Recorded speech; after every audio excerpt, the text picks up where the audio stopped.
Díobh seo bríon arís leis nuacht as Meiricea. Tá sé an taon díog beltaine 2015 agus déirtírá gur lá na nuachta muile inniuh sé níl mór an mór sna nuachta dargamsa cibé. An scéal is mó chlúdach a New York Times inniuh ná scéal na salón ingini is tócha. Gailge néal salón. Níl is agam. Seo hiad na salónaí péiscéile dhéanann maisiú láimhe do chuoine. Agus táiste go síl dearna fad go bhfuil cóábhar na nathanaí agus na péinteannaí agus na snasanaí úsáidtear sna salóin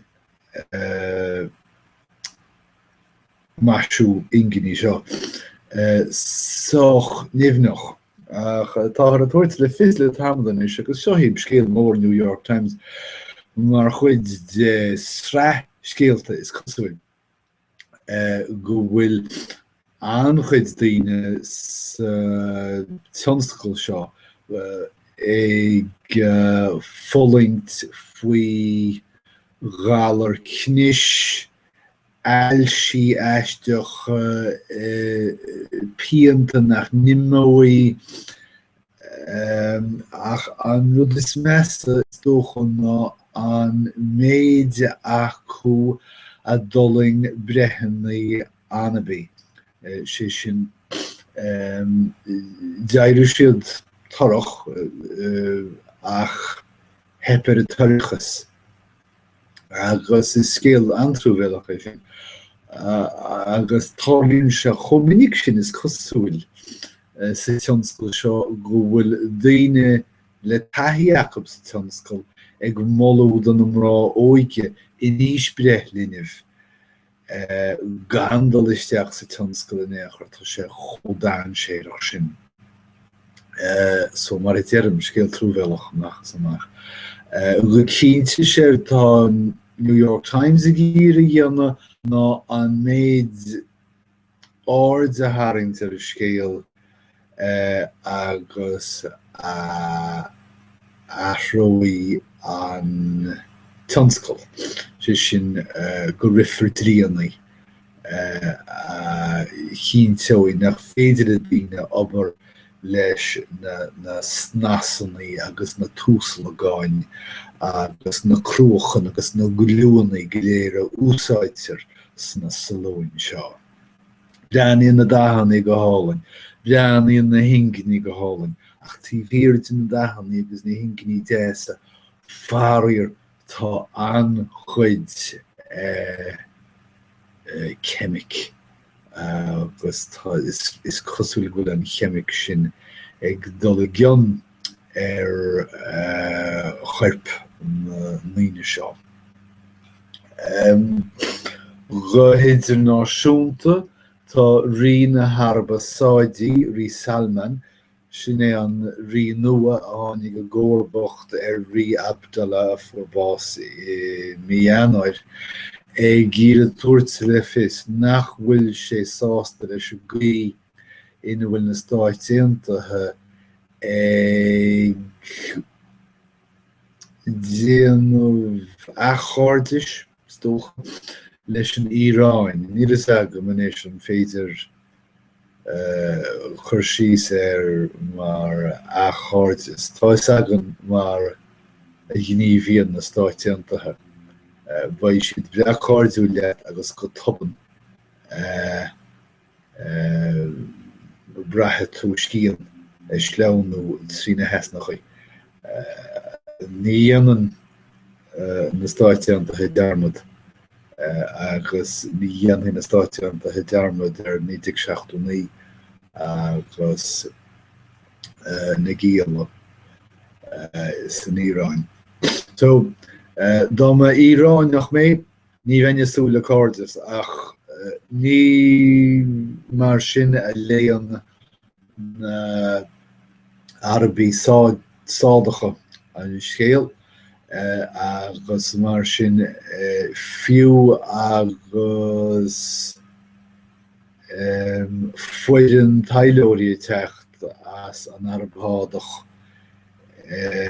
do chainsan in Camp David níl riine harbasáidí féin ag techt agus táthú beanúir sin mar wasla déan gnó do rialtas Meiricea mar gheall chomh agus atá siad a gaiirí leis an íráin. Beidir é. Scélín bheag nach scélín bithé faoi ceann do Rodham, rud a cíns Rodham, Tony Rodham. Agus déanann sé sin toras na cruinnithe gnó fad timpeall na tíre. Ní léon rud le díal aige an taon rud, an taon gné dá híal fiú chaintear agus fiú a híal ná gur bé drothar ó Hillary Rodham Clinton agus nó an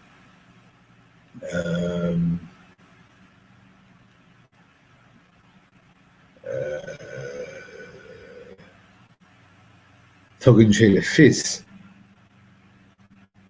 a bheith ná bhór go éidir go mbeidh tionchar aige a rifur. Dearad nach mbeidh. Ach cibé, má an taine a bheith láthair ag do chruinniú gnó. Scéal faoi na láithreoirí telefíse na chlárachaí oíche, tá David Letterman a gaiirí as faoi dheire, agus fágann sin nach bhfuil olréalt, más féidir an terme sin a úsáid na chlár telefíse oíche binn níos mó, ach tá gnásannaí fechan na telefíse athruithe in Meiricea freisin. Sna seanlaíontaí raibh gach aine go dtí telefís tar éis duine ar na oíche agus bheanach siad an Mosca. Ní mar sin na hálíonn sé na leitheantaí seo. Agus cé go mbeidh daoine beanú na chlárachaí, níl an tionchar ag na chlárachaí seo híal léitheanta, híal léithúil na státaíonta mar a bhíoch. Sin iad na scéalta go léir chlódach an New York Times. Breis scéalta faoi telefís agus incinní.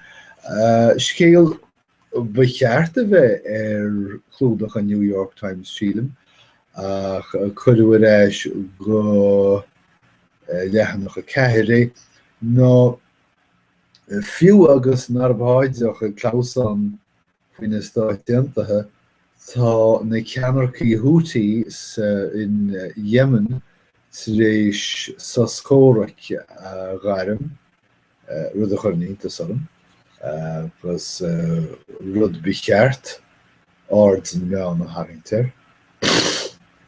An scéal mór idirnáisiúnta ná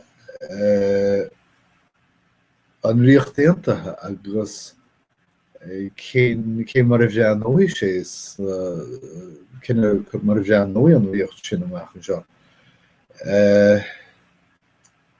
Go tobal tá pártaí nua sa bheascán. Ní rá san SNP ach pártaí imreach go dtí a teachtain seo gaite. Go tobann is leo beagnach gach síocháin in Alban, agus fágann sin go bhfuil deireadh le pártaí na Naibrithe, agus deireadh leis an pártaí Comadach, agus deireadh leis na Lib Dems is Sasna in Alban. Agus tá rud céanna ag tarlú in Alban agus a tharla in Éireann nídig sa hochtíag. So mana bhfuil sasanna I ggéirí cogad caithreacha rud nach dardóid dearan, caitheadh siad alba a scaoile. Nílas agam an dhéana sé seo maithas nó donas do chultúr na Néil ach go cínte bhaid tugadh sé 5 nó 10 bliana elevator ach ba alba agus sasanna ag deilt go lua. So cóghardus leis an SNP.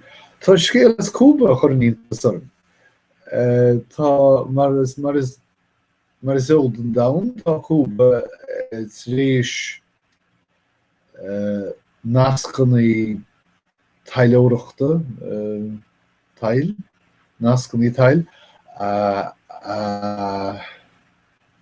chrochú leis na stáitiantathe ach tá siad ag ceangailt nascannaí in áit na eile freisin an Vatican slán na scéalaí ceantar na háitina sin agus tréis cuairte thuirte ar a bápa Proncius tá uachtarán chúba Raúl Castro tréis tuairt le fios gneacha an pápa chomór sin I gceann go bhfuil sé déanamh amach na bheargála ráis a ráis. Ní is deachar dom sin na haulú agus chuirn sé I gcuimh na ghom má anan tú beo fada go leor feice tú iontais agus is iontas amachchas é go bhfuil uachtarán chúba chumanach ag fógart go peibli go bhfuil sé ag fiúg smaoine ar gáil ar aftan. Deantain scéalta éileoirsaí ach sin é mar cheann don bháineamh tásúla agam go bheici mé sibh, well ní aici mise sibse ach go bheici sibse mise amárach nó amachcín san teachtain sin. Lá maith.